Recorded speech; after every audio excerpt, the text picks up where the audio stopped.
नमस्कार दोस्तों, स्वागत है आप सभी का गुरु घंटाल में। उम्मीद है आप सब अच्छे होंगे। दोस्तों, इस वीडियो में हम शुंग डायनेस्टी के बारे में पढ़ेंगे, जिन्होंने मौर्यंस के बाद मगध को रूल किया था 185 बीसी से लेकर 73 बीसी तक।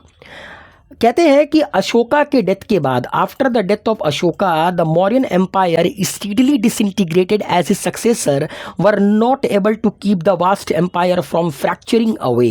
देखिए, मौर्यन डायनेस्टी के बारे में कहते हैं कि शुरू के जो 3 राजा थे, चंद्रगुप्त मौर्य, बिंदुसार और अशोका, अशोका के जाने के बाद इनके जैसा प्रतापी कोई राजा नहीं आया जो इतनी बड़ी डायनेस्टी को संभाल सके।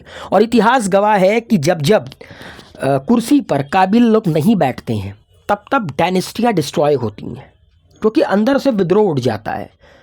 ठीक, तो अशोका के जाने के बाद मौर्यन एम्पायर क्या ऐसा कोई भी सक्सेसर नहीं था जो इतना इन्फ्लुएंशियल हो कि वो इस डायनेस्टी को डिसइंटीग्रेट होने से बचा सके। Independent kingdom arose out of the provinces. जितने भी इंडिपेंडेंट किंगडम थे, उन्होंने अपने आप को डिक्लेयर कर दिया था कि भैया हम आज़ाद हैं। Foreign invasion were occurring in the north west. आपको पता है कि नॉर्थ वेस्ट में फॉरेन इन्वेजन धनानंद के वक्त में ही शुरू हो गया था, लेकिन अशोका के बाद ये बहुत तेज़ी से बढ़ने लगा था भारत के अंदर। ठीक, कलिंग ने अपने आप को इंडिपेंडेंट डिक्लेयर कर दिया था, जिसको अशोका की सबसे बड़ी विक्ट्री कही जाता है। In the south the Satavahana rose to power. South में सातवाहन डायनेस्टी बहुत तेज़ी से बढ़ने लगी थी। And in the Gangetic plain Shunga dynasty replace the Maurya. और गैंगेटिक प्लेन में, जहाँ पर मगध का इलाका था, वहाँ पर रिप्लेस कर दिया था, किन्होंने वहाँ पर रिप्लेस कर दिया था? शुंग डायनेस्टी ने मौर्यंस को। और कहते हैं इनकी कैपिटल क्या थी? पाटलिपुत्र एंड विदिशा। पाटलिपुत्र जो प्रेजेंट डे का पटना है, और विदिशा जो कि मध्य प्रदेश में है। ठीक, इस डायनेस्टी का निर्माण किया था पुष्यमित्र शुंग ने।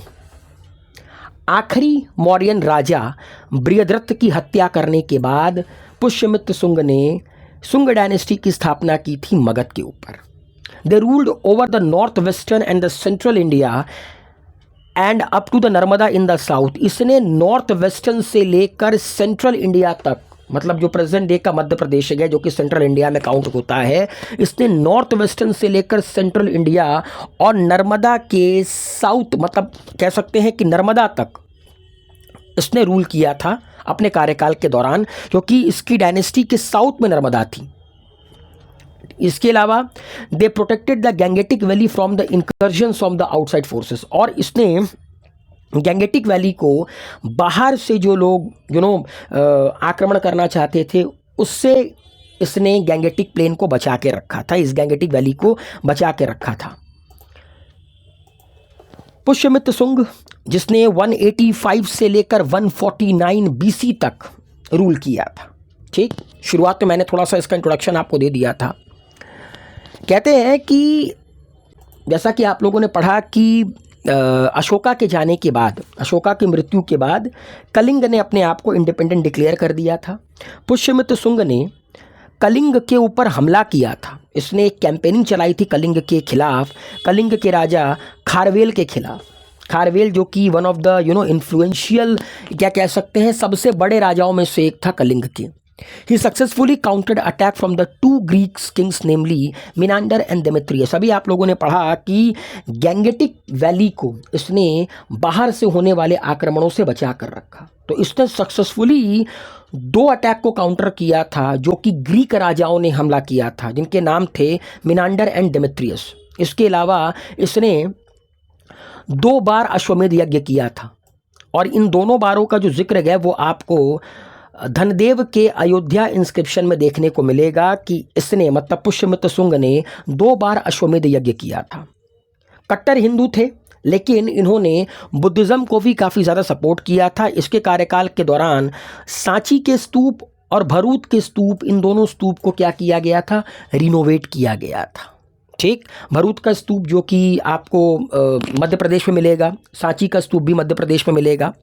ही built the sculptured stone gateway at Sanchi. जब आप सांची जाएंगे तो वहाँ पर जो गेटवे है, स्कल्पचर्ड स्टोन का गेटवे है, वो इसी ने बनवाया था। किसने?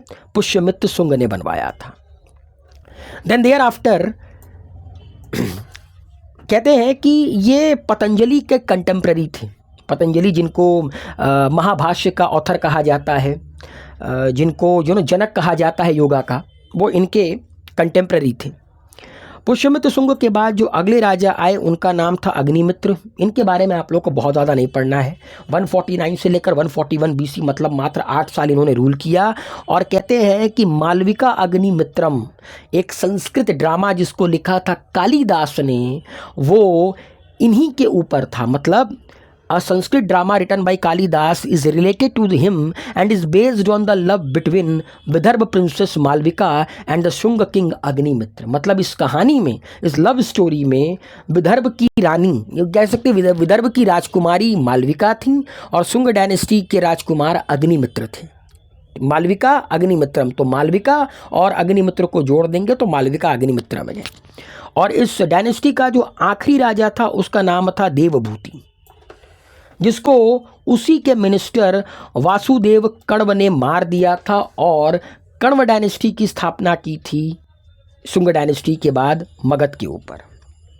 तो आप लोगों ने एक चीज़ गौर किया कि बृहद्रथ ने जो कि बृहद्रथ को जो कि आखिरी मौर्यन राजा था उसकी हत्या की थी किसने? पुष्यमित्र शुंग ने, और शुंग डायनेस्टी की स्थापना की थी।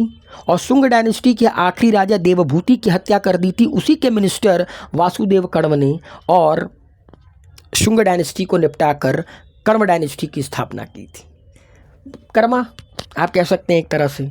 तो उम्मीद है आप लोगों को शुंग डायनेस्टी के बारे में मेरे द्वारा एक्सप्लेन किया गया ये पूरा का पूरा वीडियो अच्छा लगा होगा। वीडियो को लाइक शेयर कमेंट कीजिए, चैनल को सब्सक्राइब कीजिए, अपना प्यार बनाए रखिए। Thank you so much.